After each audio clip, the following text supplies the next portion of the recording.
afternoon, everybody. Welcome to Workday Rising. We're going to talk about seamless payroll. Who here likes payroll? Who here likes payroll integrations? Okay, who likes getting paid? Yeah, there we go. I knew that again. So good afternoon, everybody. My name's Tristan Woods. I have the privilege of running payroll integrations and all things product and engineering at Safeguard Global. We do payroll for not just Workday, but many organizations globally in about 150 countries. And as you can probably tell, I'm from the UK. We're going to talk for a few minutes about the current international payroll landscape and some of the challenges that lots of companies and payroll pros face. Then we're going to go into talking a bit about what Workday is doing to solve that problem, and then a demo and hopefully some time for Q&A. Like I said, I have the privilege of running product and engineering at Safeguard. I've been with the business since the beginning, and we do payroll for the companies the likes of Warner Brothers, EasyJet, Rockwell Automation, and so on around the world. So typically what we find with organizations who are using Workday to manage all of their data is often you're not really taking full advantage when it comes to payroll. You're managing all of your data inside of Workday, but there's a mixture of how much sophistication people are using when it comes to managing earnings deductions, time tracking, those types of features.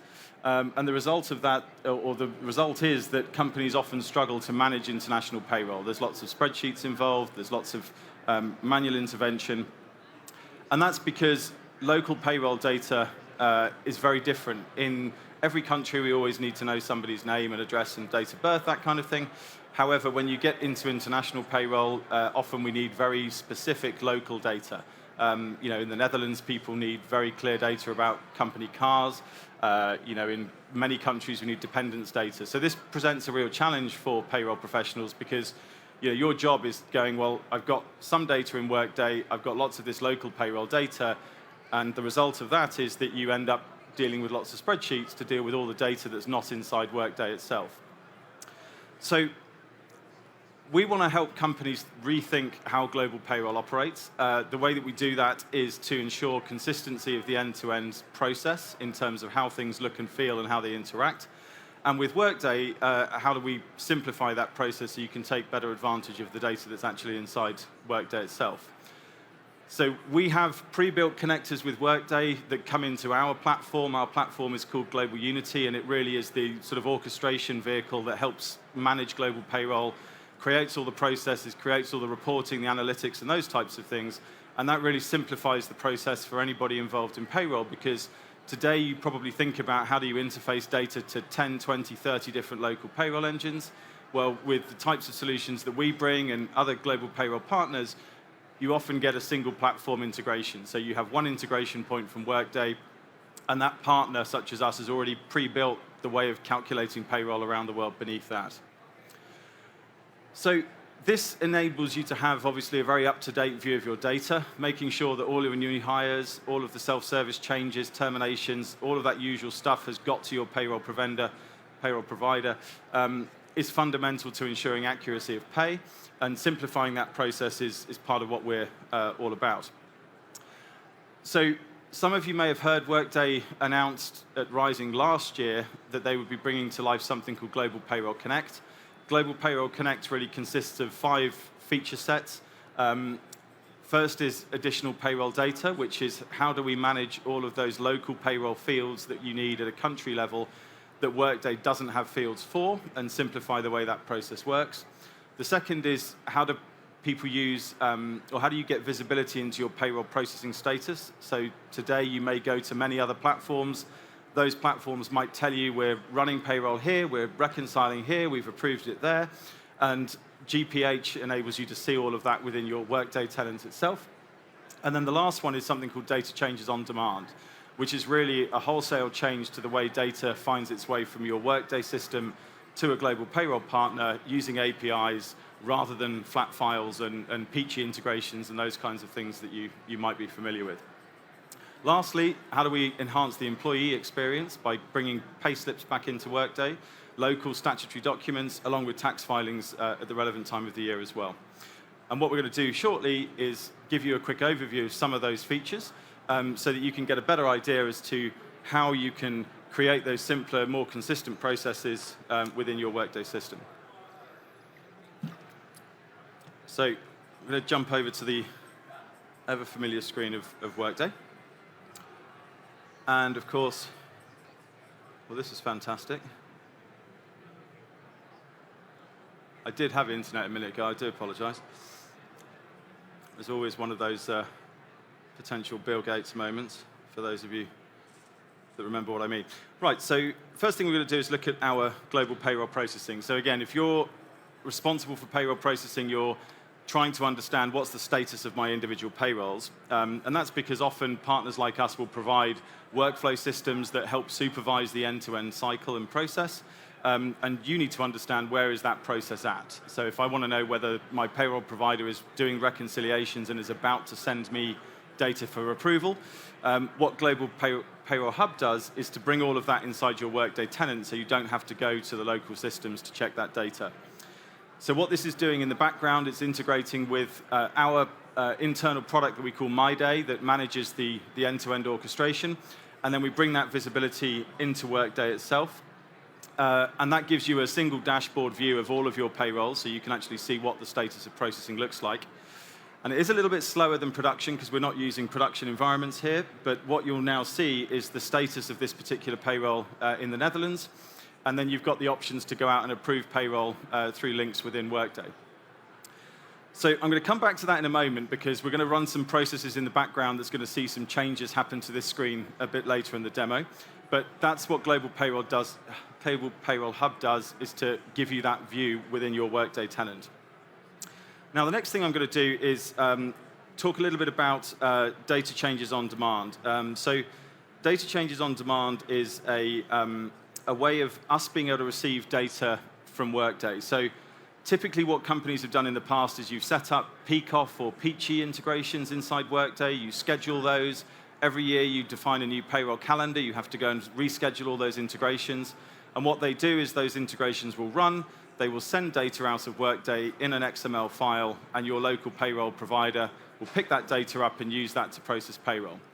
Well, data changes on demand is a complete change to that. So there's now an API that certain providers can have with your Workday tenant that enables us to come into your tenant and actually pull out all of the data for that particular pay group. So what I'm going to do is just initiate that process on the back end here, and later on we'll bring that a bit more to life. Again, this is our system, so you typically wouldn't have to access this, but it's enabling us to go and pull in all of those changes, all the hires, terminations, and so on, and that brings the data into our application for us to then process payroll. So I'm going to let that run for a couple of minutes because it's going to go and receive all of that data. So at this point, you've seen visibility into your payroll status. We've started to get data for the next pay period. And the next thing I want to talk about is additional payroll data. So I mentioned earlier on that every country has very different requirements for data.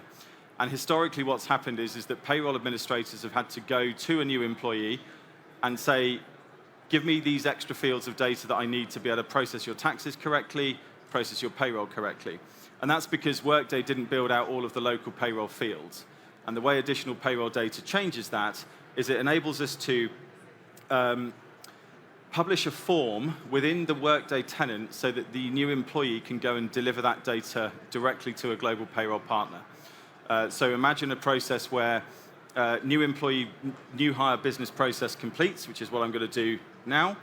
And once that process completes, what it's going to do is generate a little integration in the background that's going to tell our platform who the new person is, what country they're in, and so on. Based on that information, our system can respond to Workday and say, well, we know this new person is in France, and therefore we need these 10 fields of data. And the employee or your administrators within your teams, depending how you choose to set it up, can then go into Workday and actually put that data into the Workday system itself. So you'll see in a moment when I go and find one of the employees that we looked at earlier. So we've approved that event there. Just going to refresh this page. And like I say, in the background, what's happening is a little integration is running. It's sending us the data that we need to define the person. And if I just quickly go back to my person earlier on. So Jerome has now successfully completed that integration. So what I can do is I'll just start acting as Jerome, and hopefully this will bring this to life a little bit for you. The screen is very small here. So Jerome, our new employee, will have received a notification on their first day to come into the Workday system and deliver the local payroll data that's required. So that will be sitting in their inbox. And based on what our requirements are for that data, we're not going to see Jerome.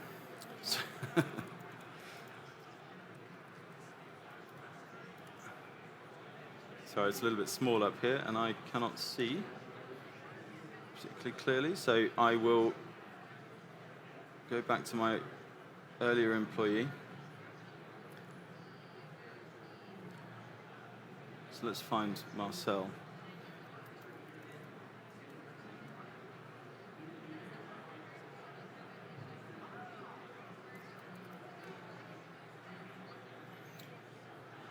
So I'm going to find Marcel Costi here, and what we should be able to do is to see the fields that our system has informed that we require. So on the right-hand side here, you see this little form that's appeared. This is the localized payroll data that we need to gather for Marcel to be able to calculate his payroll correctly. In France, we need to know the department of birth, which is a bit like a sort of a county within a state, so we'll just choose a particular random value. And we need to know how many children this person has, because that affects their taxes and social security when we calculate the payroll. So we're just going to enter 2 there. And the purpose of showing you this is that today what you have to do is go and ask Marcel to give you this data based on whatever your payroll provider is asking for. They will probably send it to you in an email. You have to put it into a spreadsheet, and you give it to your local payroll provider. And what this process does is simplify the entire thing so that now Marcel can do all of this data management inside Workday, and that data will automatically be sent over to our system so we can process payroll. So that's additional payroll data, and hopefully bringing that to life for you. And what we'll now do is go and have a look at our payroll status. So earlier on, we ran our integration process for us to come into the tenant and grab the data for a particular payroll. And so what I'm going to do is go back to our global payroll processing hub. And what we should see is that our Netherlands payroll for the bonus run is now started, because we've received that data changes on demand integration. We've applied all of those changes to the system. And what we should now see, again, this is very useful for payroll admins because you want to know where things are at. You might be thinking, okay, have I got time to approve payroll today? Do I deal with a personal engagement, or do I wait around? These are real life scenarios that we all sort of encounter. And then what you can see there is that now Safeguard is processing payroll because we've started to receive that data, and we can initiate the gross to net transactions. So I know that might have been a bit quick, but hopefully that starts to give you a bit of a feel for the way that we now digitize and we unify the experience between your Workday system and your global payroll partner, and enable you to do more inside of Workday.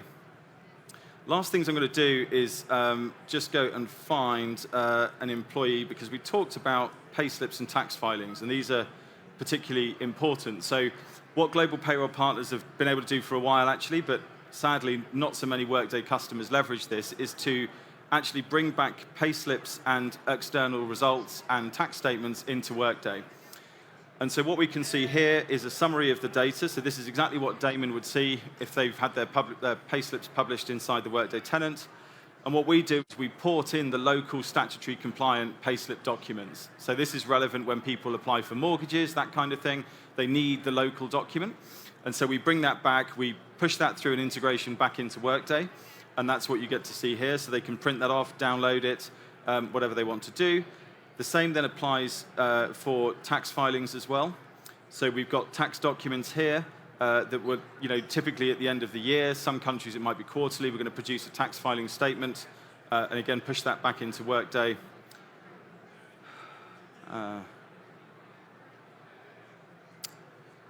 Would push it back into Workday. Come on. And what you'll be able to see in a moment, hopefully, is a tax statement for Damon. So just refresh that page. Doesn't matter how many times you practice these things, something always goes wrong in the moment. So go back to tax statements, and again, this is an example of the tax statement that's required for the Netherlands that employees need for their own personal tax filings.